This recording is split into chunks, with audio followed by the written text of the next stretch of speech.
It's not only Christians who seek to come out of homosexual practices and feelings. Core Issues Trust has attracted seekers from different faiths and from none. The fact is, same-sex attraction is something that has been known across the globe and can be traced back in the earliest cultural records of humanity. This indicates that it's not just an issue raised by the Christian Church, but represents a section of society who wants out of homosexual experience. Sue Allerton, the person who shares her story here, is a lay reader in the Church of England and leads a New Expressions church planting initiative in England. Welcome to Voices of the Silenced, the program tracking sexual politics in Great Britain and other world areas. I'm in Westminster today, excited to meet Sue Allerton. She's going to share with us about her journey out of homosexuality. Welcome, Sue. Tell us something about yourself. Well, these days I'm a housewife. I live in Devon. I also am a lay reader and I lead a very small Fresh Expressions church. I used to be a teacher, a secondary school teacher, and also a childminder. Now, I believe you lived in London for some time. Tell us what those days were like for you at that time. When I first moved to London, I became part of a very vibrant church, which I loved. It was very formative. I had lots of good friends there. But it was also a time when I went through an awful lot of emotional trauma and conflict. Tell us something about that, if you would. Well, it arose really because I was gay and in a gay relationship, which kind of began during my time at London, and at first was very secretive and then became more open. But now you're married with 2 children, so there's been a journey, I would say, there. Tell us something about that. So I think the journey began, in a sense, it began when I first became a Christian, actually, when I was about 15. Because at that point I already knew I was gay. I felt like I'd always been gay. And at the point where I became a Christian, I prayed that God would keep me close to him and on any road that meant, whether it was celibacy or healing or however, I prayed that he would keep me. But then after a while, I kind of fell away from that, and I got into a relationship.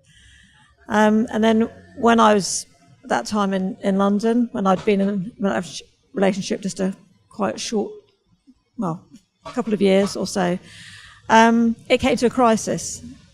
So up until that time, you'd been in a lesbian relationship, but by the sound of it, fairly conflicted in terms of your own spiritual conscience? Oh yes, definitely conflicted. It went against my conscience, it went against my understanding of the Bible, and it just felt like sin. So what was the turning point? Well, the turning point was brought on by a kind of crisis whereby I was in this relationship. It wasn't, after the initial euphoria of kind of becoming more public about it and expressing myself in that way, it wasn't satisfying, actually. And I just reached a point where I really couldn't go on. I had to make a decision. And so at that point, I went to see my church leader, who hadn't known what was happening. And what did she say to you? She was very respectful, I felt, actually. And she knew me, she loved me, and she knew I had a heart for God. And she said, if you want to continue with God, I advise you give up this relationship that you're in and you seek some kind of healing from God, find a way through this with God on his terms. So what would you say to Christians today who feel that it's quite compatible to live in a homosexual relationship and yet to maintain one's faith in the Lord Jesus? It's hard to say, isn't it? I mean, I just couldn't. It seemed clear from the scriptures that it wasn't right. And there's never been a point in my Christian life where it did seem right. I tried to look at that. I rang people when I was was kind of in my early 20s, and I kind of explored churches where they were fine with lesbian sexuality alongside Christianity, and I could never go there. So I could never quite believe that. And so I think there is another way. There just is another way. God is more gracious. He's able to pick up everyone and meet them where they are. That's what I found. He met me where I was. And for many years, I was a Christian and I was gay, but there came a point where I couldn't go any further. I would imagine that some people listening to this, acknowledging perhaps that there is a real sense of change in your life in terms of all of this, might say that actually you were never gay. What would you say? I would just have to say that they're wrong. They're mistaken. I can see how you might think that, but from the moment, I mean, I don't ever remember a time as a child where I didn't feel different, where I didn't feel gay. I don't know what age I came across that term, but I know that as soon as I did, that described me. There was never any doubt. I was never bisexual. I was never in the least bit attracted to boys or men. All my fantasies and all my desires were towards other girls. So what can I say? I was gay. Now, I would imagine that clearly there's a deep spiritual conviction that is a part of your story. But were there other noticeable changes or things that you began to do that perhaps you hadn't done before? Do you remember any of the things that took place as you made this transition? Yes, I do actually.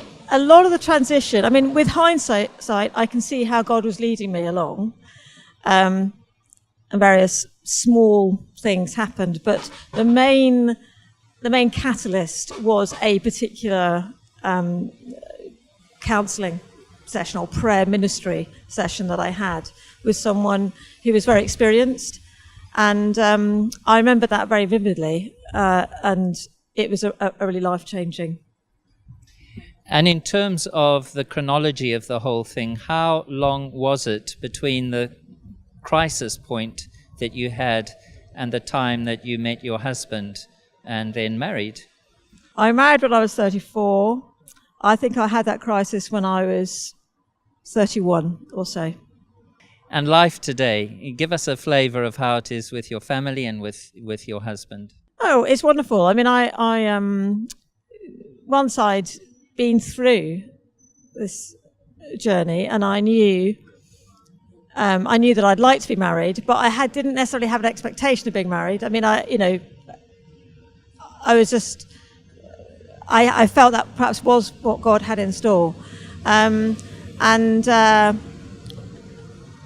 I met my husband, it was pretty much love at first sight, and he proposed on our second date. We were married within the year, and I've never regretted that for a moment. I think the journey goes on. That's been part of me accepting my femininity, and it's been very affirming. And does that mean you've never had another thought? So after the healing encounter that I had, where I had a kind of series of visions almost, that was very radical. After that, I felt like a new person. I was so released. After that, I had one kind of slip back, as it were, where I was quite depressed over work, and I was angry at God for various reasons. And kind of in a fit of pique, I went out and got drunk, which is something I used to do, and met someone, went for a one-night stand, and actually it was really horrible. I was just trying to play out a pattern, that I had found comforting, only to find it wasn't at all comforting. In fact, it was really, really embarrassing and unpleasant, and I had to leave in the middle of it. I just couldn't go through with it. That I regret that more than anything else in my life, actually, because there was and I've never felt those desires again since then. So once again, how is it for you today? Oh, it's wonderful. It's a wonderful life. I feel very blessed. I feel one of my prayers, which a friend suggested to me years ago, is, I want to know, Lord, why did you make me a woman? Why did you choose?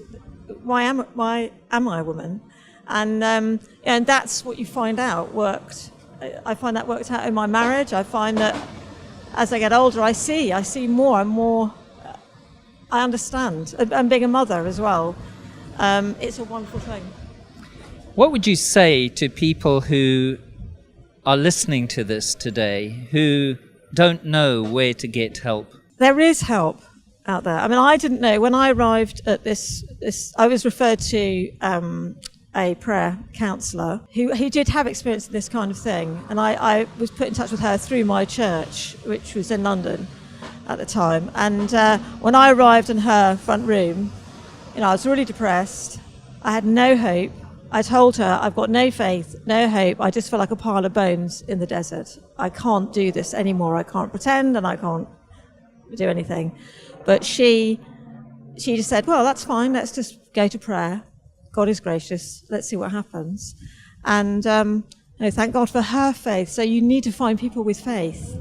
That's the answer. If you're in a desert, you want water, go where the water is. And in this case, it's faith. And that's what you need. Sue Allerton, thank you so much for joining us today on Voices of the Silenced.